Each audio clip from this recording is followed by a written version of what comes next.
یہ جو عشق کے معاملے ہوتے ہیں نا، بہت بہت حسین، پیارے اور تڑپا دینے والے. جو دنیاوی محبت ہے نا، عشق مجاز ہو. عشق مجاز کس کو کہتے ہیں؟ چاہے وہ والدین سے محبت ہو، چاہے اولاد سے ہو، چاہے شوہر سے ہو، چاہے بچوں سے ہو، چاہے دوست احباب سے ہو، وہ سب عشق مجاز میں چلے جاتے ہیں. عشق مجاز ہی عشق حقیقی کی طرف لے جاتا ہے.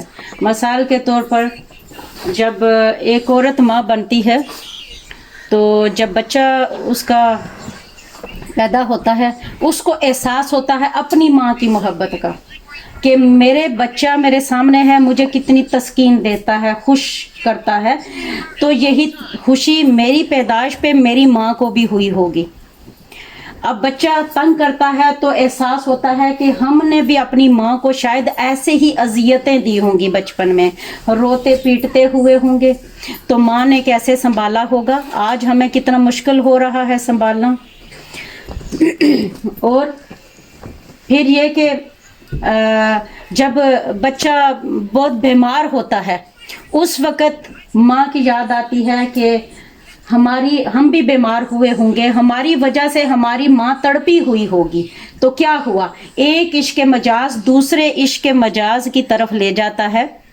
اسی طرح پھر جب ماں کی محبت امنڈ آتی ہے تو پھر اللہ کی محبت کی طرف بات چلی جاتی ہے کہ یا اللہ، اگر ایک ماں نے ہمیں اتنے مشکلوں سے پالا، جوان کیا، چھوٹا سا بچہ، اس کو ہاتھ لگاتے ہوئے ماں ڈرتی ہے کہ کہیں بازو آگے پیچھے نہ ہو جائے. جب پہلا بچہ پیدا ہوتا ہے، بعد میں تو ایکسپیرینس ہو چکا ہوتا ہے نا بچہ، تو اس کو ڈر کے مارے اٹھا نہیں پاتے. کیسے اٹھائیں، کہیں بچے کو کچھ ہو نہ جائے.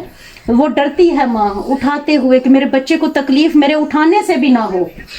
حالانکہ اٹھانے سے محبت بڑھتی ہے، لیکن وہ سوچتی ہے میرے بچے کو اتنی سی بھی تکلیف نہ ہو، کہیں ٹانگیں بازو میرے نیچے نہ آ جائیں سوتے سوتے. وہ بچے کو تھوڑا سا کنارے پہ رکھتی ہے، حالانکہ اس کا دل نہیں چاہتا کہ کنارے پہ رکھے، وہ اپنے سینے سے چپکا کے ہی رکھنا چاہتی ہے، لیکن بچے کی سیفٹی کے لیے وہ کیا کرتی ہے، تھوڑا سا دور رکھتی ہے.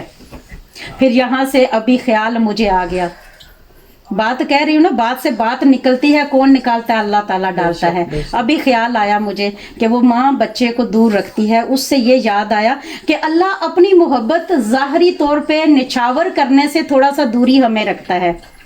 ہماری کوئی بھی محبت دنیاوی ہو یا رب کی طرف سے ہو، اس میں تھوڑا وقفہ اللہ دیتا رہتا ہے. اللہ کا وقفہ دینا الگ ہے. اب پھر یہ چیز سامنے آ گئی کہ اللہ کا وقفہ دینا یہ ہے کہ آپ کو کسی پریشانی میں ڈال دیا، کسی مصیبت میں ڈال دیا، کوئی کام آپ کا روک دیا اللہ نے، تو وہ کیا ہو گیا، اللہ کی محبت. اللہ اس طرح محبت کرتا ہے. اللہ نا اٹکلیاں کرتا ہے. اللہ تعالیٰ نا اپنی محبت کی ایک، ہم جب ہماری دوستی کسی سے ہوتی ہے، ہم کسی سے مذاق کرتے ہیں، چھیڑخانی کرتے ہیں، تو اللہ تعالیٰ کی جو چھیڑ خانی ہے نا، وہ یہی ہے کہ ہمیں آزمائشوں میں ڈالنا. وہ اللہ کی محبت کی انتہا ہوتی ہے جب اللہ ہمیں مصیبت میں ڈالتا ہے، پریشانی میں ڈالتا ہے، آزمائش میں ڈالتا ہے، کاموں کی رکاوٹ آتی ہے، محبتوں کو چھین لیتا ہے. یہ اللہ تعالیٰ کی محبت کی اٹکلیاں ہیں جو ہمارے ساتھ کرتا ہے، نوک چوک ہوتی ہے. پھر ذرا سا ہم نا اپنی دنیاوی محبت میں چلے جاتے ہیں، عشق مجاز میں، اس کی طرف ذرا دل لگا لیتے ہیں، ذرا سر سے پاؤں تک سکون میں آ جاتے ہیں.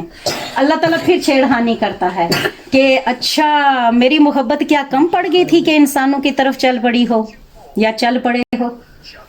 کیا میری محبت کم ہو گئی تھی؟ آؤ میں تمہیں محبت کی اور کرن دکھاتا ہوں. پھر اللہ تعالیٰ اس سے آپ کی ناراضگی کروا دیتا ہے کہ وہ ناراض ہو جاتا ہے. محبوب آپ کا کوئی بھی ہو، چاہے وہ گھر میں کوئی بھی رشتہ ہو، وہ آپ کا محبوب ہی ہوا نا، جس سے آپ نے محبت کی، چاہے وہ ماں باپ ہیں، چاہے بہن بھائی، چاہے اولاد ہے، محبوب ہی تو ہوئی. تو وہ محبوب، جب آپ تو اللہ کے محبوب ہو گئے، اللہ آپ کا محبوب ہو گیا، اب تیسرے کا ٹرائی اینگل جب آئے گا نا، تب اللہ تعالیٰ کی محبت جوش میں آئے گی. تو ٹرائی اینگل نہیں ہونا چاہیے زندگی میں نا، کیونکہ اللہ کو ٹرائی اینگل پسند نہیں. اللہ کو ہے کہ میں اور تو بس، بلکہ میں ہی میں. اللہ کہتا ہے کہ میں ہوں بس. تم نہیں ہو, تم اپنا وجود دکھاتے ہو کہ ہاں ہم ہیں, تو پھر اللہ تعالیٰ جو ہے وہاں سے پکڑ کر لیتا ہے. تو جب تک ہم سیدھے رہتے ہیں نا, اللہ کی محبت ہمارے لیے باہیں پھیلائی ہوئی ہوتی ہے, اور بر بر کے اللہ تعالیٰ نوازشیں عطا کر رہا ہوتا ہے, ہم ہی میں قصور ہوتا ہے. اور پھر جب تک بات کہاں سے نکلی تھی, کہنا یہ چاہ رہی تھی کہ آپ کا عشق اتنے لیول پہ ہو جائے کہ جب آپ بیٹھیں, چاہے محفل ہو, چاہے نماز ہو, چاہے قرآن پاک ہو, بیٹھیں تو پھر کچھ لے کے ہی اٹھیں, خالی ہاتھ نہیں اٹھنا. ٹھیک ہے, محفل میں بیٹھے ہیں, آپ کو سرور آیا, اچھا لگا, کچھ لے کے اٹھے ہیں, لیکن آپ کے دل کو تسکین تو تب ہوگی نا کہ جس محبوب کے ساتھ آپ کا تانا بانا ہے, جس کا ذکر کر رہے ہیں, وہی سامنے آ جائے, تبھی مزہ آئے گا نا. تو وہ سامنے لا کے دیکھیں, فیل کریں, محسوس کریں, پھر آپ کا وہ دن اچھا گزرے گا کہ کچھ کر لیا. وہ نماز آپ کی نماز عشق ہو جائے گی کہ کچھ دیکھا. نماز ملاقات ہے نا, تو ملاقات کا تبھی ہوگا نا کہ ملاقات کرنے والا بھی سامنے آئے, پس پردہ نہ ہو. تو پھر سجدوں کی چاشنی بھی تبھی آئے گی نا کہ رب سامنے آ جائے, تو رب کو محسوس کر لیا کریں. اور یہ کیسے ہوگا؟ جتنی دیر آپ آنکھیں بند کیے رکھا کریں گے, ہر نماز کے بعد آنکھیں بند کریں اور اللہ تعالیٰ کے عشق میں غرق ہو جائیں, تھوڑی دیر کے لیے آف ہو جائیں. آگے پیچھے کیا ہو رہا ہے, چیخو پکار ہے, کوئی پرواہ نہیں, ٹی وی لگی ہے, کوئی پرواہ نہیں, آپ کہیں بیٹھے ہیں, شور شرابہ ہے, کوئی پرواہ نہیں. آپ نے فوکس کرنا ہے. وہ فوکس ہی کیا جو خاموشی میں کیا جائے, وہ عبادت ہی کیا جو خاموشی میں کی جائے. شور شرابے کے اندر آپ کی یکسوئی ہو, یہی الفا اسٹیٹ ہے. شور شرابہ ہو لیکن آپ کی توجہ اللہ کے اوپر مرکوز ہو, تو کیا ہے, یہی نماز عشق ہے, یہی ملاقات عشق ہے, اور یہی ہے رب کو پانا, رب کو محسوس کرنا, رب کو دیکھنا. تو آپ کے عشق میں اتنی شدت ہونی چاہیے کہ آپ آہ کریں تو عرش کو چھو جائے آپ کی آہ, تو رب کہے لبیک عبدی, اے بندے میں حاضر ہوں, بول تو صحیح تجھے کیا چاہیے. پھر وہاں پہ انسان خاموش ہو جاتا ہے. انسان کہتا ہے کہ یا اللہ مجھے تو اب کچھ بھی نہیں چاہیے, تو نے تو اتنا دے دیا, یا اللہ میری اوقات سے بڑھ کے تو نے دے دیا, مجھے تو کچھ بھی نہیں چاہیے. اللہ تعالیٰ ایک وقت آتا ہے انسان کو خزانے کی کنچیاں دے دیتا ہے اور کہتا ہے جاؤ جو مرضی کرنا ہے کرو, جس کے جو مسئلے حل کرنے ہیں کرو, جس کی تقدیریں بدلنی ہیں بدلو.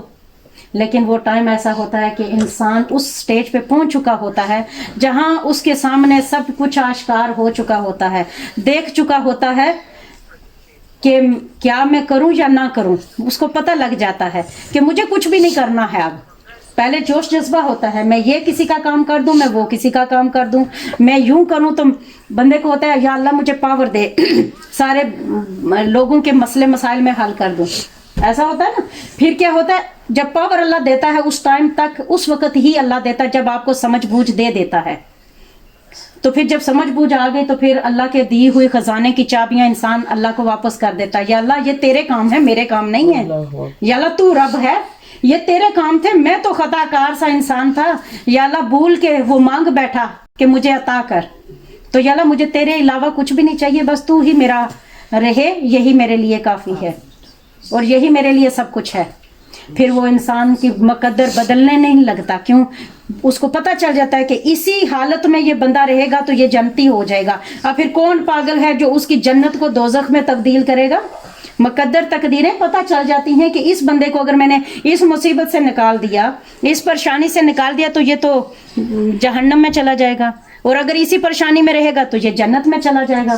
چیزیں کھل جاتی ہیں نا, پھر بندہ اسی حالت میں اس کو رہنے دیتا ہے, چاہنے کے باوجود نہیں کرتا اس بندے کے بھلے کے لیے, کیونکہ اللہ اس کے ذہن میں بصیرت ڈال دیتا ہے, دل و دماغ میں بصیرت آ چکی ہوتی ہے, تو وہ دیکھ رہا ہوتا ہے کہ اس کے بیہائنڈ کیا معاملات ہیں. اللہ تعالی ہم سب کو ذکر فکر کرنے کی توفیق عطا فرمائے, اور اللہ تعالیٰ توحید کے دروازے ہم پہ کھول دے, اور اللہ تعالیٰ ہم سے راضی ہو جائے اور ہم اللہ تعالیٰ سے راضی ہو جائیں. یا اللہ تجھ سے یہی دعا ہے. آمین ثم آمین, آمین ثم آمین. اللہ اکبر.